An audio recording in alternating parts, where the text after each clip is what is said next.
Doctor Srivarma's.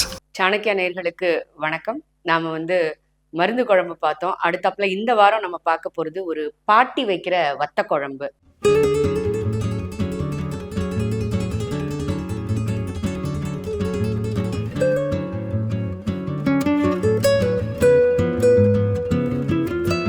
வத்த குழம்புல நிறைய வெரைட்டி இருக்கு. அதையே நிறைய ஊருக்காரங்க காரக்குழம்புன்னு சொல்லுவாங்க, புளிக்குழம்புன்னு சொல்லுவாங்க, நார்மலா உள்ள வத்த குழம்புன்னு இருக்கும். அதாவது பொடி போட்டு வைக்கிற வத்த குழம்பு. இது அரைச்சு வைக்கிற வத்த குழம்பு.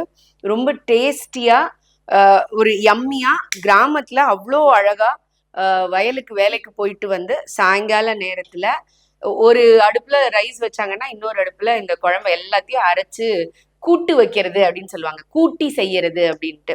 அப்படி செய்யற ஒரு ஐட்டம். முதல்ல நாம துவரம்பருப்பை போட்டுக்கணும். ஏன்னா பாருங்க, ஒரு 2 ஸ்பூன் துவரம்பருப்பு இல்லைன்னா ஒரு 3 ஸ்பூன் போட்டுக்கலாம். நமக்கு ஒரு இந்த 3 ஸ்பூனுக்கு பார்த்தீங்கன்னா ஒரு 2 ஸ்பூன் தனியா தேவைப்படும். காரத்துக்கு ஆஸ் யூஷுவல் மிளகு, மிளகா வத்தல் ரெண்டுத்தையும் நம்ம எடுத்துக்கலாம். பாதி மிளகையும் பாதி மிளகா வத்தலையும் நம்ம யூஸ் பண்ணிக்கலாம். நீங்க இந்த அளவுக்கு புளி வச்சுக்கோங்களேன். இந்த அளவுக்கு புளி யூஸ் பண்ணா மினிமம் 6ல இருந்து ஒரு 8 மிளகா நமக்கு தேவைப்படும்.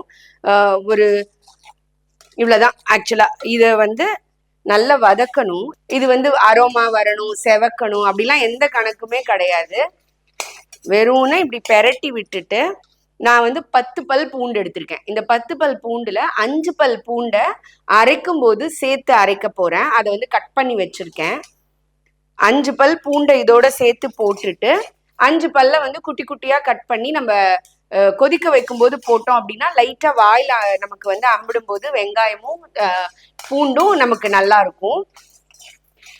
கடைசியா இத அடுப்பை ஆஃப் பண்றதுக்கு முன்னாடி இந்த புளியில இருக்கிற கோது எடுத்துடணும். இந்த கோதை எடுத்துட்டு, ஏன் அப்படின்னா நம்ம சேர்த்து அரைக்க போறோம்.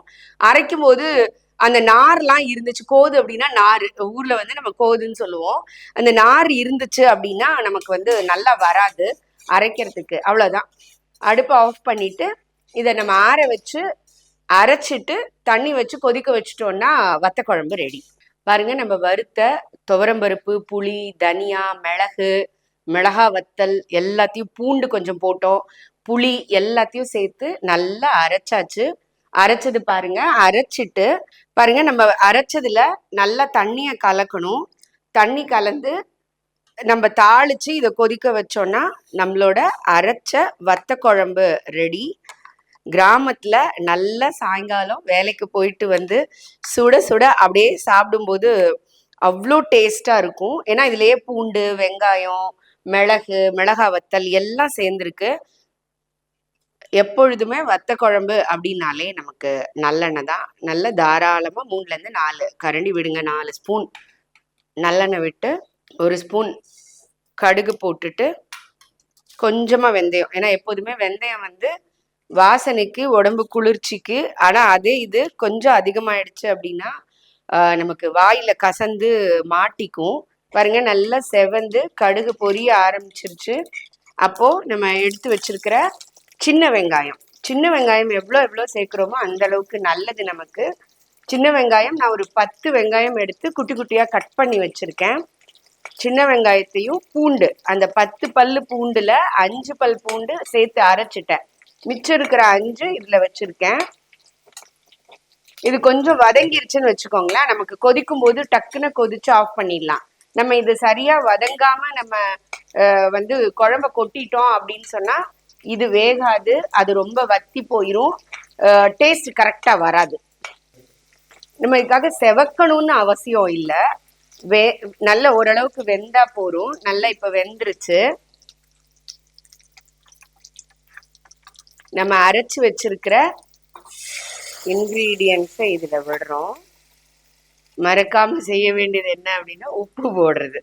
ஏன்னா நம்ம இன்னும் இது வரைக்கும் உப்பு போடல. கொஞ்சோண்டு வெங்காயமும் பூண்டும் வதங்கறதுக்கு தான் நம்ம உப்பு போட்டிருக்கிறோம்.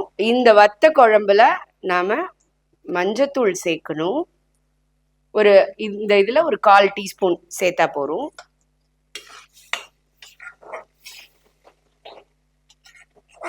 ஆக்சுவலா இதுல இன்னும் கொஞ்சம் கூட நல்லெண்ணெய் சேர்க்கலாம். நிறைய பேர் எண்ணெய் சேர்க்கறதுக்கு பயம்னு சொல்லுவாங்க. ஆக்சுவலா எங்க கிராமத்துலலாம் நீங்க பாத்தீங்க அப்படின்னா நல்லெண்ணெயும் தேங்காய் எண்ணெயும் தான் சமையலுக்கு யூஸ் பண்ணுவாங்க. ஈவன் கடலெண்ணெய் கூட யூஸ் பண்ண மாட்டாங்க. இப்பதான் நம்ம வந்து ரீஃபைண்ட் ஆயில் அப்படிங்கிறோம் எல்லாமே சொல்றோம்ல. முந்திலாம் 2 ஆயில் தான், தேங்காய் எண்ணெய் நல்லெண்ணெய் அவ்வளவுதான். இப்போ வந்து 5ல இருந்து ஒரு 7 நிமிஷம் ஆயிருக்கும் பாருங்க. நல்ல தண்ணி வத்தி சுருண்டு வந்துருச்சு.